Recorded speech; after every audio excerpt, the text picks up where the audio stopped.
అలాగే ఈ గత కొన్ని రోజుల్లో సోషల్ మీడియాలో చాలా చక్కగా వైఎస్ఆర్ కాంగ్రెస్ పార్టీ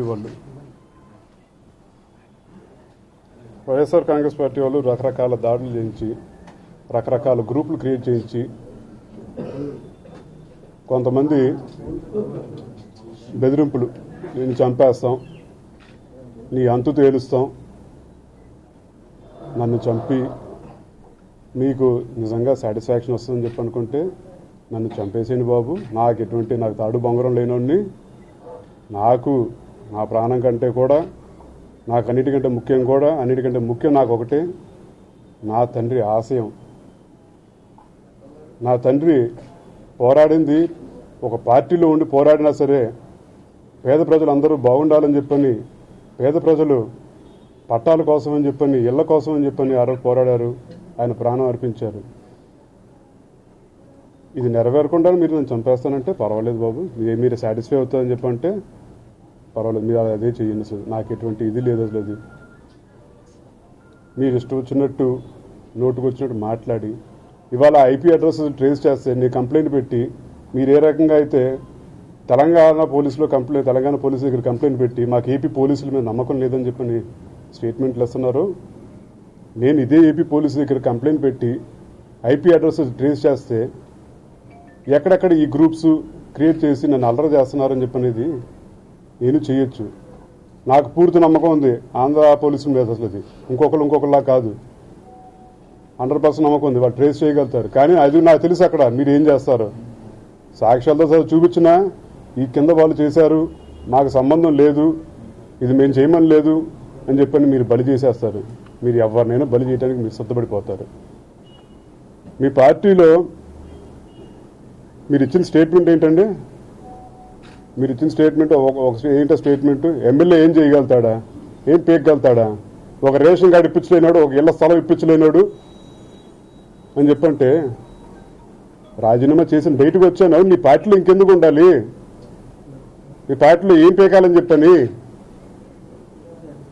ఒక ఎమ్మెల్యే అంటే దేనికి పనికి రానాడు అని చెప్పండి. కేవలం మిమ్మల్ని చూసే కాదు కదా, అక్కడ ఉన్న వ్యక్తి, అక్కడ ఉన్న వ్యవస్థ నానా రకాలుగా చూస్తారు. అసలు ఇది ఒక ఎమ్మెల్యే అనేది ఒక సంస్థ, దానికి కూడా మీరు కనీసం గౌరవం లేకుండా ఎమ్మెల్యే అనేవాడిని చీపురుపుల్లా తీసి పక్కన పారేస్తే ఇక లాస్ట్లో ఇంక అనిపించింది మీ పార్టీలో కొనసాగి ఇక నేను చేయగలిగేది ఏమీ లేదు అని చెప్పాను. అసలు మరి కొనసాగే వాళ్ళ విజ్ఞతకి వదిలేస్తా ఉన్నాను. అది సెప్టెంబర్ 11వ తారీఖున తీసి నన్ను ఇంచుమించు సరే పక్కన పడేశారు. కొంత బాధతో ఉన్నా అలాగే దిగమింగుంటూ కూర్చున్నాను. అసలు తర్వాత నుంచి రకరకాల స్టేట్మెంట్లు, ఒకళ్ళు వస్తారు ఒక స్టేట్మెంటు, ఇంకొకళ్ళు వస్తారు ఇంకొకరు స్టేట్మెంటు. ఇవన్నీ స్టేట్మెంట్లకి సరే చూద్దాం ఇంకేం చేయగలుగుతారు అని చెప్పని మీరు చేసే దాడులకి భయపడిపోయి, మీడియా దాడులకి, సోషల్ మీడియా దాడులకి భయపడిపోయి పారిపోయే రకం కాదు అది. ఎన్ని అబద్ధాలు ఒక సీటు కోసం అని చెప్పనా ఇది, ఈ గొడవ అంతా. నేను ఏమడిగాను మిమ్మల్ని, మీరు ఏం చేయమంటే అదేగా చేసింది. మీరు చూపించింది నా మీద జాలి. నేను అభిమానంతో ఉన్నాను మీ పార్టీలో, మీతో కలిసికట్టుగా ఉందామని చెప్పని, కలిసికట్టు ప్రయాణం చేద్దామని చెప్పని. కానీ మీరు ఎవడైనా నా కిందవడే, నేనే సర్వం, నేను చెప్పిందే వేదం. మీ పార్టీలో మీ మాట వేదం కాదంటలేదు, కానీ ఒక్కొక్కరికి ఒక అభిప్రాయం ఉంటుందని చెప్పని కూడా కనీసం తీసుకోలేని పరిస్థితుల్లో మీరున్నారు. అసలు వచ్చారు ఏంటి, అది ఎమ్మెల్సీ ఇస్తా అన్నారు. నాకు అది పెద్దలు మాట్లాడారు, రకరకాల వచ్చి సంప్రదింపులు జరిపారని చెప్పని. కనీసం మాట వరుసకి నా తమ్ముడు అన్నావే, ఓ ఫోన్ చేసావా, నీకు అది కూడా అంత కూడా పనికిరాని వాళ్ళు అయిపోయాను. అసలు ఇది అక్కడ సీటు వెళ్ళు ఇక్కడ సీటు వెళ్ళు అని చెప్పన్నారు. నన్ను పంపించి యలమంచిలి రవి గారిని తీసుకురమ్మని చెప్పన్నారు. నేనే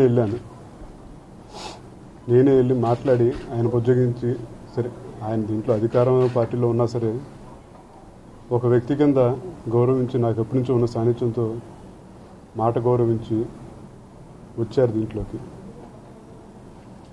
నువ్వు అక్కడికి వెళ్ళి ఇక్కడికి వెళ్ళి నన్ను పంపించి మాట్లాడి తీసుకుని చెప్పని ఇటెళ్ళు అటెళ్ళు దానికి కూడా మేము బాధపడలేదు, సీట్ ఇవ్వనందుకు కూడా బాధపడలేదు. కానీ మీ సూటుబూటి మాటలు, రంగా గారు అనే వ్యక్తి జనంలో లేరు అని చెప్పని మీ భావన, అది చాలా పొరపాటు. అది రాధా అనేవాడు ఇమ్మీటర్లు అయి ఉండొచ్చు, కానీ రంగా గారు అనే పేరు మాత్రం ఇమ్మీటర్లు అని చెప్పి అనుకోవటం, ఇక అది మీకు అదే తెలుగులో కూడా ఏం చెప్పాలో నాకైతే అర్థం కావట్లేదు. అది మీ విజ్ఞతగా వదిలేస్తూ ఉన్నాను. అది